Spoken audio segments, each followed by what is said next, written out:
Olá pessoal, eu sou a professora Lívia Ximenes e eu estou aqui para resolver com vocês questões sobre o direito societário para ajudar vocês a fechar a prova da OAB. Primeira questão. Marcel, durante a realização de seu estágio em escritório de advocacia, devidamente autorizado por seu chefe, atendeu a uma consulta formulada por um cliente. O cliente desejava esclarecimentos sobre o direito de voto e o seu exercício nas companhias.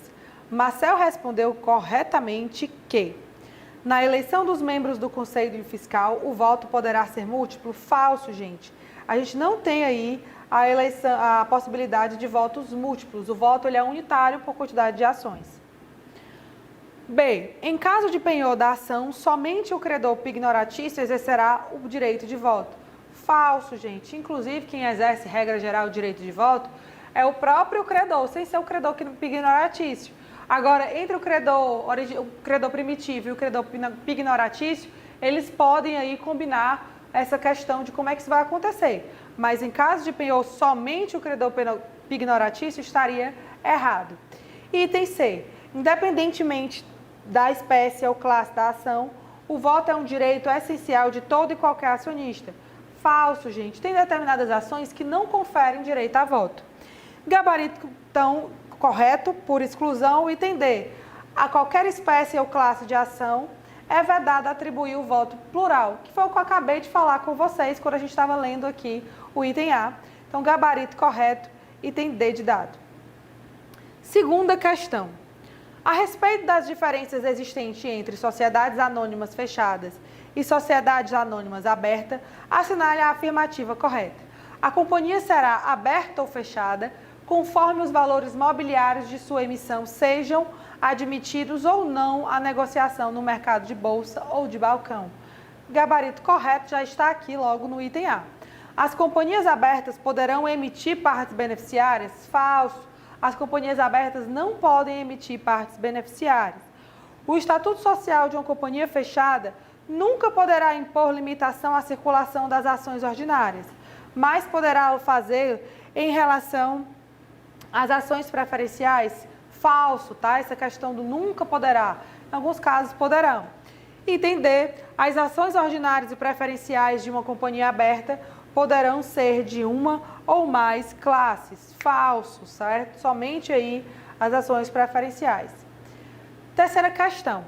Conforme o artigo 4º da Lei 6.404 de 76, a Lei de Sociedade Anônima, as companhias podem ser classificadas em abertas ou fechadas, dependendo de se seus valores mobiliários podem ou não ser negociados no mercado de valores mobiliários. Em relação aos valores mobiliários das companhias abertas ou fechadas, assinale a alternativa correta. Bom, item A. Os valores mobiliários são títulos que concedem ao seu titular certos direitos em relação à companhia. São exemplos de valores mobiliários as ações, as debêntures, os bônus de subscrição e os certificados de valores mobiliários. Então, o gabarito da terceira questão, ele já está aqui descrito no item A.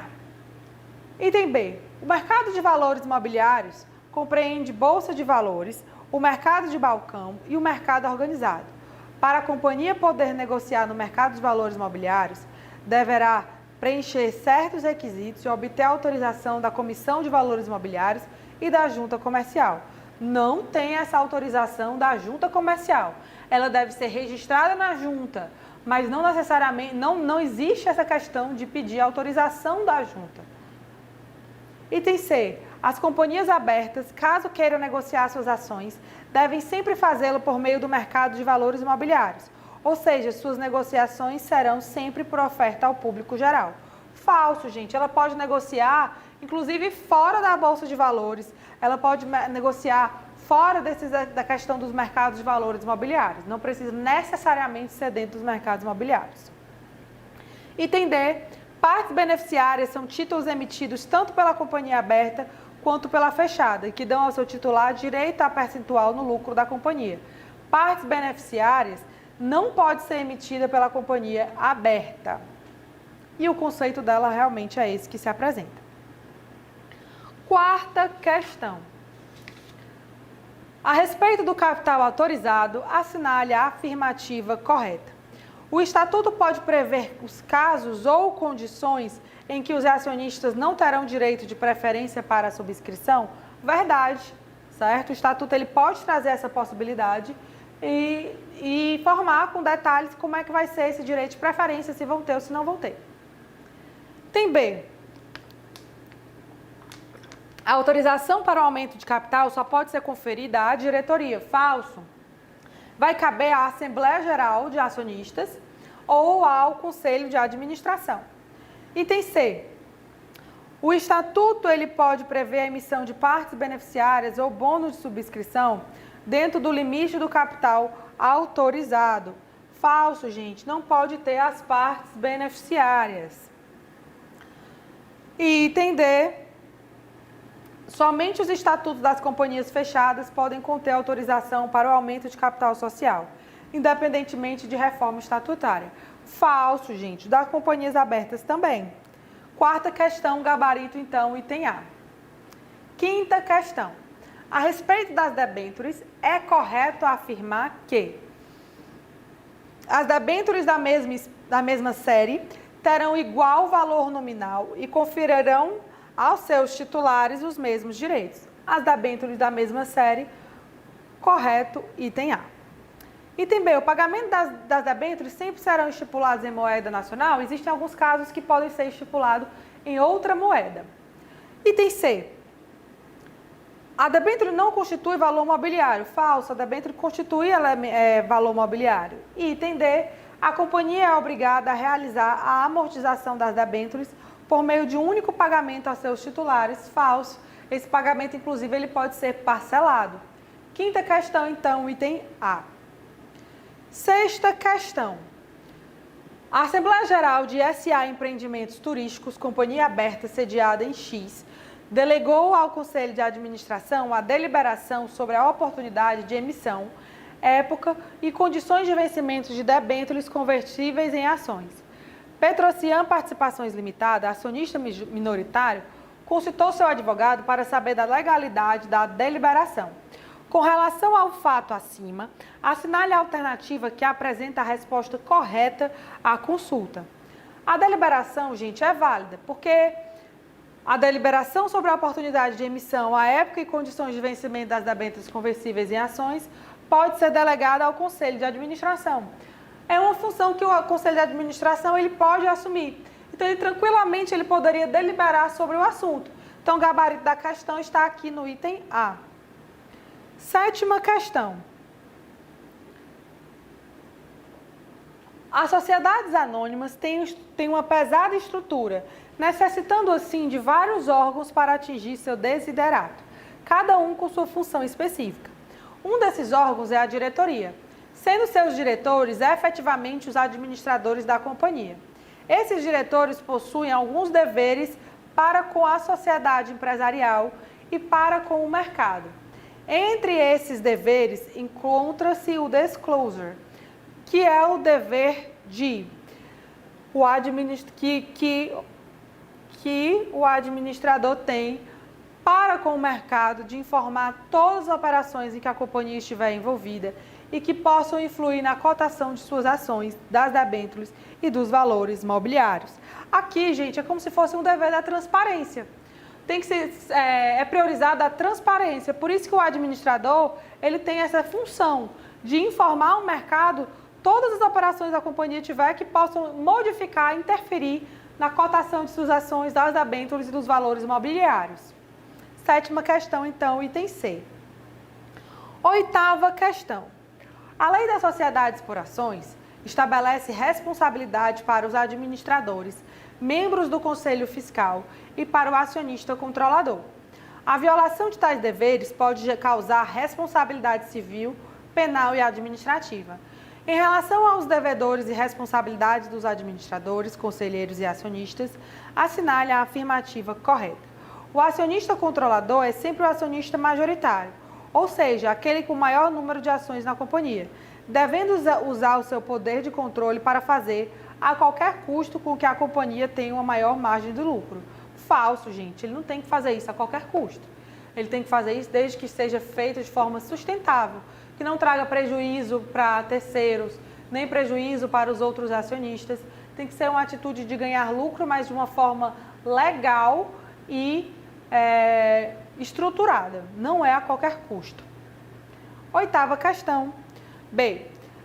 Somente nas companhias fechadas é que todos os administradores são responsáveis pelos prejuízos que causarem pelo não cumprimento dos deveres impostos pela lei para assegurar o funcionamento normal da companhia, ainda que, de acordo com o Estatuto, tais deveres não sejam de competência de todos eles. Então, o gabarito correto que a gente tem aqui, dessa oitava questão, a gente está no item B de bola. É justamente isso. Na companhia fechada, o administrador ele é um pouco mais pressionado, digamos assim. Item C. A única obrigação do acionista é a integralização das suas ações, não tendo qualquer outra responsabilidade para a companhia. Falso, gente. Ele tem outros deveres, além de integralizar suas ações. Item D. Para que os administradores sejam responsabilizados pela prática de seus atos, há necessidade de causarem prejuízos efetivos à companhia e apenas se seus atos forem comissivos. Falso. Podem ser atos comissivos ou omissivos. E mesmo que não tenha gerado prejuízo efetivo para a companhia. Gabarito correto da oitava questão, item B de bola. Nona questão. A respeito do direito de retirada no âmbito de uma companhia aberta, é correto afirmar que o direito de retirada poderá ser exercido no prazo de 30 dias contados da publicação da ata da Assembleia Geral, ainda que o titular das ações tenha se abstido de votar contra a deliberação ou não tenha comparecido à Assembleia. Gabarito correto está aqui, então, no item A. Item B, qualquer classe acionista da companhia que dissentir da deliberação que aprovar as alterações das vantagens conferidas a uma determinada classe de ações preferenciais, poderá exercer o direito de recesso? Não, gente, somente a classe que se sentiu prejudicada. Não é qualquer classe, somente a classe que se sentiu prejudicada. Item C. A deliberação que aprovar a fusão da companhia com outra sociedade gera, em qualquer hipótese, direito de retirada para os acionistas dissidentes da deliberação? Falso, gente, não é aí em qualquer hipótese. D. O prazo para o exercício de direito da retirada é prescricional? Falso, ele é decadencial. Décima questão. Sobre os direitos dos acionistas, é correto afirmar que o direito de voto é garantido a todo acionista, independente da espécie ou classe de ações que seja titular. Falso, gente. Tem algumas ações que não conferem direito a voto. Item B. Os acionistas deverão receber dividendos obrigatórios em todos os exercícios sociais. Falso, gente, aqui. Nesse caso dessa questão, ele trata para a gente de uma questão muito específica, que é sobre a questão dos dividendos. Os dividendos, eles não são obrigatórios de ser dividido 100% deles.